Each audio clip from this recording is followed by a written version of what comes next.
तो क्वेश्चन ये उठता है कि ह्यूमन के बॉडी में नाइट्रोजनस वेस्ट क्या होते हैं, या जो अदर ऑर्गेनिजम्स हैं उनके बॉडी में नाइट्रोजनस वेस्ट क्या होते हैं, यानी कि वेस्ट मटेरियल क्या होते हैं। आपने देखा होगा घरों में कभी कभी, या स्कूल्स के डोर्स के, या फिर जो आपका अदर बिल्डिंग्स हैं उसमें भी बर्ड्स दीवालों पे, है ना, थिक वाइटिश और अलग एक कलर का एक्सक्रीटरी वेस्ट मटेरियल बाहर निकाल देती है, और वो पूरे के पूरे वॉल जो है गंदे हो जाते हैं। ठीक है, उनका नाइट्रोजनस वेस्ट अलग होता है। जैसे मान लो फिश है, फिश पानी के अंदर अपना एक्सक्रीटरी मटेरियल बाहर निकालता है, उनका वेस्ट मटेरियल अलग होता है। ह्यूमन बींग्स का अलग होता है, मॉस्किटोज का अलग होता है। ठीक है, तो हर अलग अलग तरह के ग्रुप में, अलग अलग तरह के फाइलम्स में अलग अलग तरह के डिफरेंट काइंड्स के नाइट्रोजनस वेस्ट मटेरियल होते हैं। ठीक है, तो क्वेश्चंस ये उठते हैं कि जो नाइट्रोजनस वेस्ट हैं वो कौन कौन से होते हैं, किस किस कैटेगरी में हम इसको बांट सकते हैं, डिवाइड कर सकते हैं। तो चलिए देखते हैं इसका। तो क्वेश्चन ये उठता है कि नाइट्रोजनस वेस्ट बनता कब है। पहला क्वेश्चन यही है कि बनता कब है। तो याद रखिए, जब भी बॉडी में कैटाबॉलिज्म होगा, मतलब जब रिएक्शंस का ब्रेकडाउन होगा, ठीक है, उसमें क्या ब्रेकडाउन होगा, प्रोटीन और न्यूक्लिक एसिड। जैसे जैसे प्रोटीन के मॉलिक्यूल्स टूटेंगे और न्यूक्लिक एसिड के मॉलिक्यूल टूटेंगे, न्यूक्लिक एसिड बनाता है डीएनए। ठीक है, डीएनए आरएनए। तो न्यूक्लिक एसिड में होता है प्यूरिन और पायरिमिडीन, प्यूरिन एंड पायरिमिडीन। ठीक है, पायरिमिडीन के वजह से ही क्या बनता है, डीएनए या आरएनए का फॉर्मेशन होता है। ठीक है, प्यूरिन और पायरिमिडीन के वजह, प्यूरिन एडेनिन और गुआनिन होते हैं, और पायरिमिडीन साइटोसिन और थायमिन होते हैं। ठीक है, तो आपको पता है कि स्ट्रक्चर ऑफ डीएनए में क्या होता है। स्ट्रक्चर ऑफ डीएनए में आपने देखा होगा कि A is always combined with the T and C is combined with the G. ठीक है, ये हमारे प्यूरिन और पायरिमिडीन होते हैं। ओके, तो जब इनका ब्रेकडाउन होगा तब क्या बनेगा, नाइट्रोजनस वेस्ट बनेगा। तो सबसे पहले जो नाइट्रोजनस वेस्ट है that is the amino acid. Number 1 amino acid, यानी कि जब प्रोटीन टूटेंगे तो क्या बनेंगे, अमाइनो एसिड, क्योंकि अमाइनो एसिड के जुड़ने से ही प्रोटीन बनता है। तो जब प्रोटीन लार्जर मॉलिक्यूल है, जब वो टूटेगा तो क्या बनेगा, अमाइनो एसिड बनेगा। ठीक है, तो excess of amino acid are excreted such as without any change by some animals. कौन कौन से के एनिमल्स में मिलेगा अमाइनो एसिड एक्सक्रीटेड मटेरियल, किस एनिमल में है, दैट आंसर इज यूनियो में मिलेगा। ठीक है, उसके बाद लैमनिया में मिलेगा, लिमनिया एक्चुअली होता है, लिमनिया।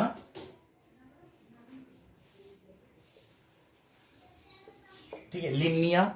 ओके, मोलस्का है ये। और स्टारफिश यानी कि एस्टेरियाज। ओके, इसी को हम लोग स्टारफिश कहते हैं। ठीक है, इस तरह के एनिमल्स में जो नाइट्रोजनस वेस्ट होता है उसको हम लोग अमाइनो एसिड कहते हैं। ठीक है, so animal which excrete the amino acid are known as aminotelic. ऐसा एनिमल जो अमाइनो एसिड को निकाले एक्सक्रीटरी मटेरियल में, इस तरह के एनिमल को अमाइनोटेलिक कहते हैं। क्लियर, अमाइनोटेलिक, ऐसा ऑर्गेनिज्म, ऐसा जीव जो अपने एक्सक्रीटरी मटेरियल में अमाइनो एसिड को निकालता है, उस तरह के एनिमल्स को अमाइनोटेलिक एनिमल्स कहते हैं। ओके, और इसके एग्जांपल्स हो गए इधर। जो दूसरी कैटेगरी है वो है ammonia, number 2।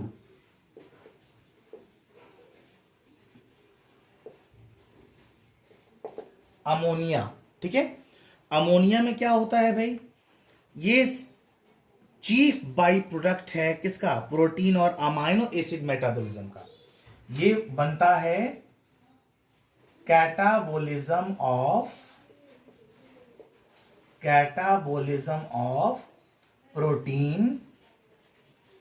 Protein and amino acid metabolism,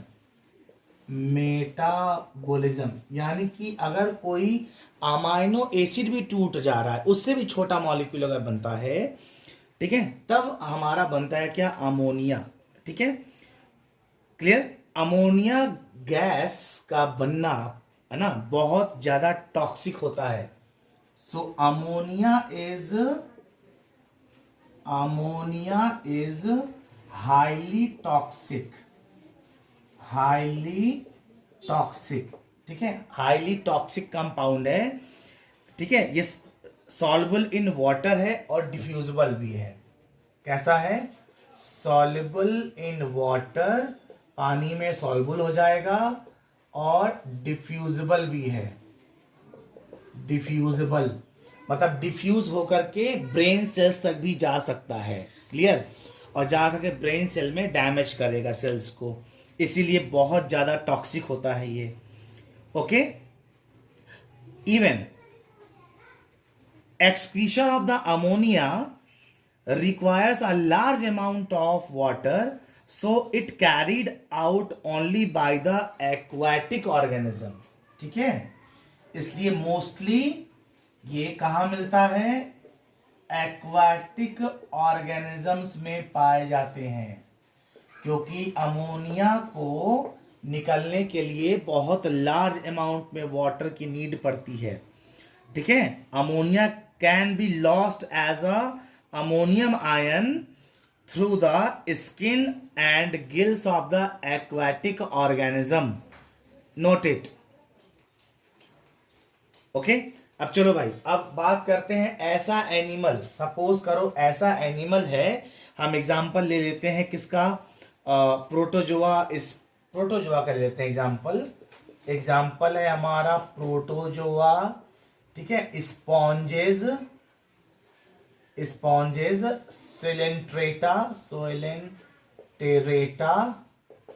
clear, सोइलेंट्रेटा। उसके बाद है मोस्ट मोलस्क,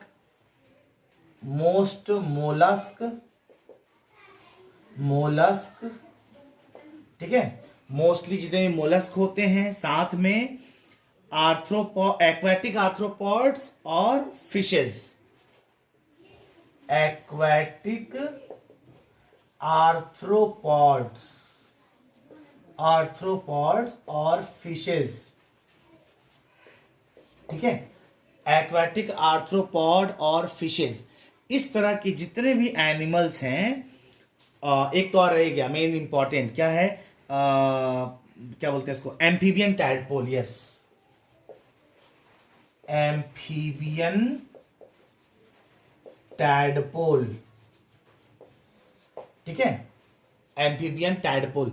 इस तरह के जितने भी एनिमल्स हैं, इसमें जो हमारा नाइट्रोजनस वेस्ट मटेरियल निकलता है, उसको हम लोग अमोनोटेलिक कहते हैं। क्या बोलते हैं, ऐसे जितने भी ऑर्गेनिजम्स हैं जिनके अंदर से अमोनिया निकलता है, इस तरह के जो ऑर्गेनिजम्स हैं वो अमोनोटेलिक कहलाते हैं। क्या बोलते हैं,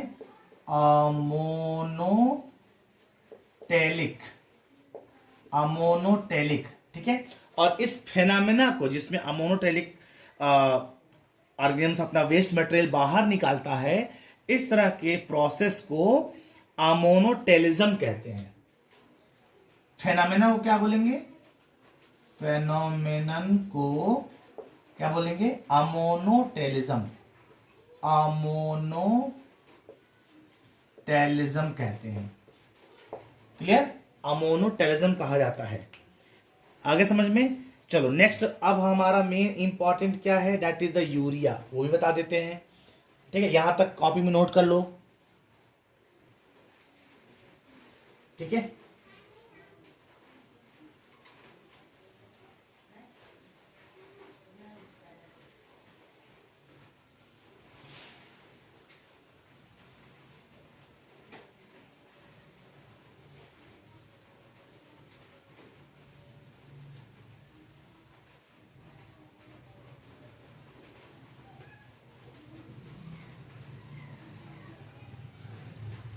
चलो भाई,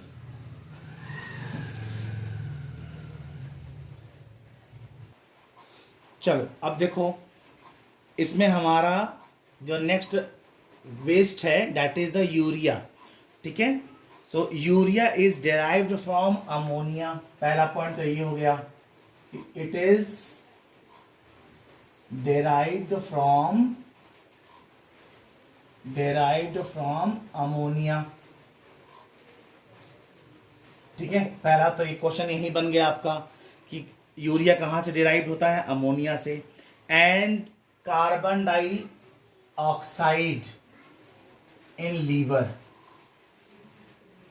ओके, तो यूरिया का फॉर्मेशन कहाँ होता है, लीवर में। पहले याद रख लीजिएगा, यूरिया कहाँ बनता है, लीवर में। यूरिया कहाँ बनता है, लीवर में। ये बहुत इंपॉर्टेंट क्वेश्चन है। ठीक है, तो अब क्वेश्चन ये है कि जब लीवर में बनता है तो कैसे वो ब्लड में आता है। ठीक है, ब्लड प्लाज्मा में कैसे आता है। तो urea is transported in the blood. Urea is transport in blood, okay, through blood vessel, okay, through blood vessel, okay। Even blood vessel ना लिख के आप इसमें लिखिए कि ब्लड बाय ब्लड प्लाज्मा, ज्यादा अप्रोप्रिएट होगा। बाय ब्लड प्लाज्मा, ये ज्यादा करेक्ट है। ठीक है, ब्लड प्लाज्मा। ठीक है, नेक्स्ट इंपॉर्टेंट पॉइंट क्या होगा इसमें, urea is break down product of amino acid. Urea is break down product of amino acid. ठीक है, अमाइनो एसिड का ये ब्रेकडाउन प्रोडक्ट होता है and it is less soluble in water than ammonia. It is less soluble in water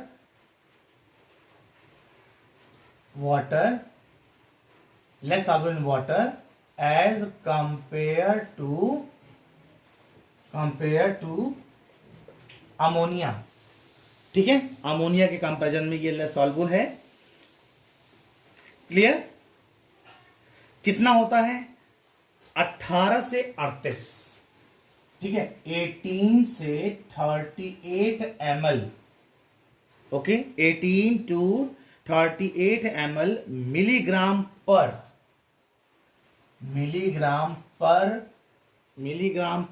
100 ml पर 100 ml इसका concentration होता है।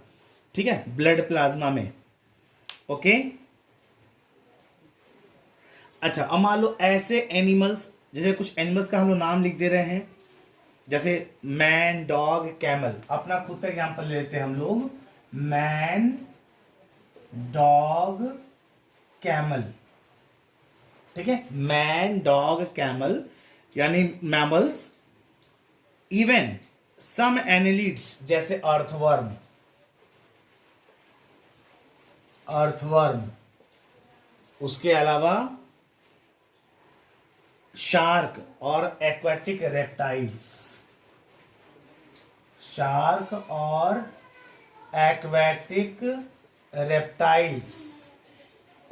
ठीक है, जैसे क्रोकोडाइल वगैरह हो गए। ठीक है, एलिगेटर्स हो गए। ये कैसे एनिमल्स हैं, ये ऐसे एनिमल्स हैं जो अपने एक्सक्रीटरी मटेरियल में यूरिया निकालते हैं। तो इस तरह के एनिमल को यूरियोटेलिक कहते हैं। ये क्या है, ये सब यूरियोटेलिक हैं। आ रहा समझ में, हम लोग किस में आते हैं, यूरियोटेलिक में आते हैं। ओके, और यूरिया के एक्सक्रेशन को इस एनिमल में क्या कहा जाता है, यूरियोटेलिज्म। फेनामेना क्या हो जाएगा, फेनामेनन क्या हो जाएगा, यूरियोटेलिज्म। ठीक है, इस फेनोमेना को यूरियोटेलिज्म कहते हैं, और जो एनिमल्स हैं उनको क्या बोलते हैं, यूरियोटेलिक कहते हैं। आगे समझ में? यस। अब सपोज करो एक ऐसा पर्सन है जो हमेशा लार्ज अमाउंट ऑफ प्रोटीन खा रहा है, ठीक है, तो जितना ज्यादा प्रोटीन कोई खाएगा, person take more protein in diet then he excrete more urea. आ रहा समझ में? कोई मटन, मछली, है ना, एग, बार बार चिकन बार बार खा रहा, मतलब उसको बाकी चीज़ें फूड मटेरियल अच्छी नहीं लगती हैं, बस ये सब चीज़ें जो हैं वो ज़्यादा पसंद आती हैं। तो इस तरह के एनिमल अपने एक्सक्रीटरी मटेरियल में यूरिया का प्रोडक्शन ज़्यादा करते हैं, ठीक है, क्योंकि लीवर बाद में फिर डैमेज होगा। लीवर डैमेज का मतलब ही है होने की चांसेस बढ़ जाती है, और आपको पता है कि यूरिया का फॉर्मेशन कहाँ होता है, लीवर में होता है। और यूरिया के फॉर्मेशन जो लीवर में होता है तो वहाँ पे एक साइकिल चलता है, ठीक है, उस साइकिल को हम लोग यूरिया साइकिल कहते हैं या ऑर्निथिन साइकिल कहते हैं, ठीक है। इसमें होता क्या है हम आपको बता दे रहे हैं, थोड़ा शॉर्ट फॉर्म में नोट कर लीजिए, ये आपको पता होना चाहिए कि बॉडी में आपका एक अमाइनो एसिड है जिसको बोलते हैं ऑर्निथिन। थोड़ा बोर्ड पे नीचे आ रहा है, आई थिंक इसको ऑर्निथिन, आर्निन, सिट्रुलिन,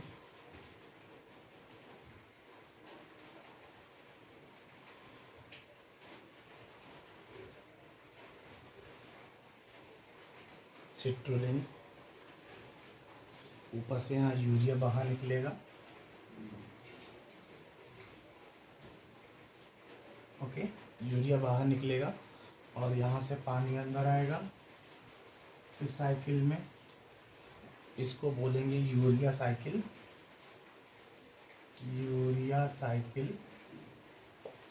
ठीक है, या ऑर्निथिन साइकिल,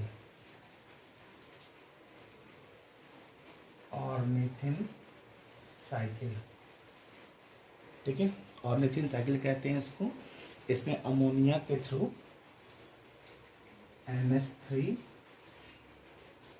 अंदर आता है, अमाइनो एसिड, ठीक है, और ब्लड में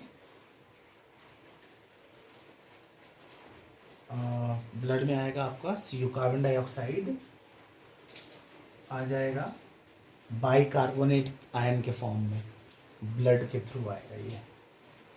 तो सिंपली ब्लड लिख देते हैं HCO3 होगा एक्चुअली, CO3 के फॉर्म में, ठीक है। तो इस फॉर्म में ये सेल्स के अंदर आता है, ठीक है। फिर यहाँ से अमोनिया अंदर जाएगा, ओके, और आर्जिनेज एंजाइम के प्रेजेंस में ये कंप्लीट हो जाएगा आपका साइकिल।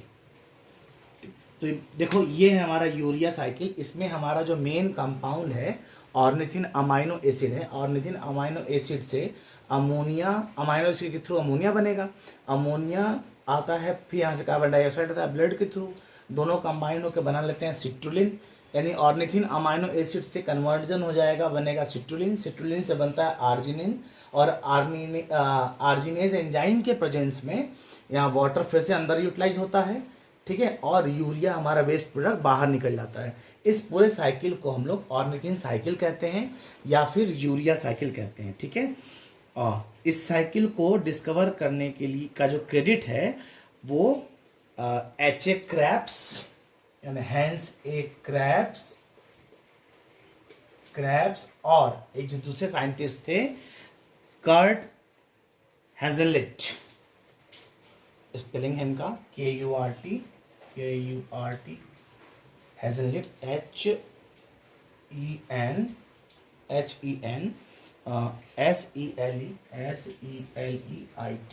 इन्हीं दो साइंटिस्ट को जाता है जिन्होंने ये साइकिल डिस्कवर करा था। Okay,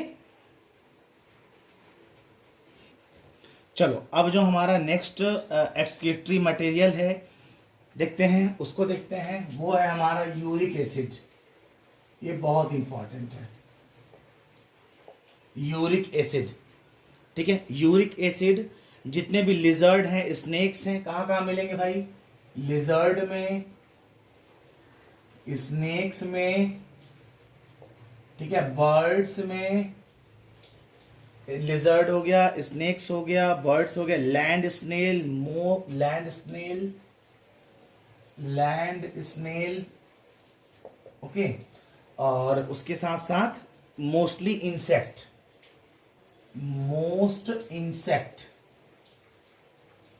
insects. ठीक है, इसके अंदर कंजर्व वाटर, ठीक है, तो जितने भी इंसेक्ट होते हैं they have to conserve water in their body. क्या करते हैं ये?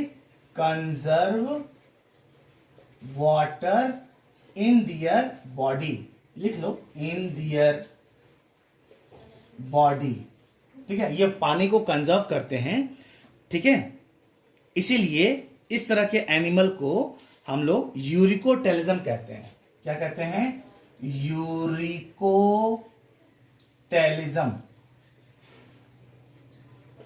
ठीक है, यूरिकोटेलिज्म कहते हैं। आगे समझ में? Most of the reptiles excrete uric acid. Mostly जो रेप्टाइल्स होते हैं वो एक्सक्रीट करते हैं क्या? Uric acid. आ रहा समझ में? Most of the reptiles excrete the uric acid, but crocodile एक इसमें एक्सेप्शन है। क्रोकोडाइल जो होता है, क्रोकोडाइल, ठीक है, ये एक्सेप्शन है। इसको भी यूरिक एसिड निकालना चाहिए बट ये नहीं निकालता है। आ रहा समझ में? यूरिक जो क्रोकोडाइल्स होते हैं वो अमोनिया, ठीक है, यूरिक एसिड के साथ निकालते हैं। ये क्या निकालेगा? अमोनिया भी निकालता है along with uric acid, uric acid. ठीक है, ये एक्सेप्शन है, इसलिए इसको बहुत टाइम एग्जामिनेशन में पूछा जाता है।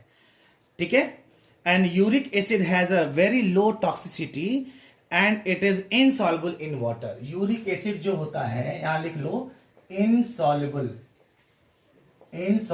In water.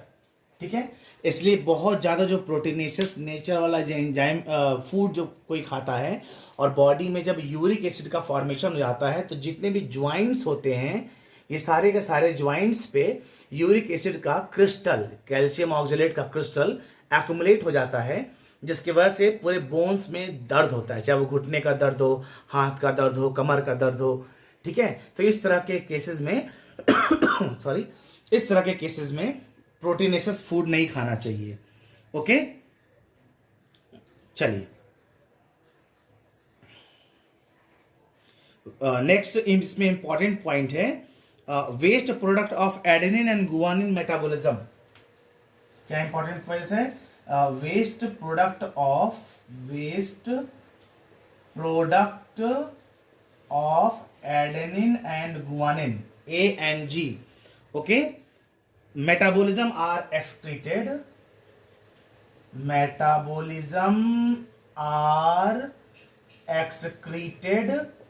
by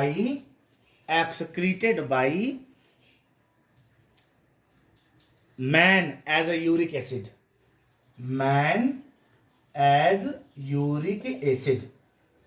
ठीक है, यूरिक एसिड का यहां से वो होगा। आगे समझ में? तो इतने इंपॉर्टेंट हमारे एक्सक्रीटरी ऑर्गन हैं। कहीं भी इसमें कोई भी आपको डाउट होता है आप मुझे कमेंट बॉक्स में ज़रूर लिखें और इसको लाइक करें। Thank you.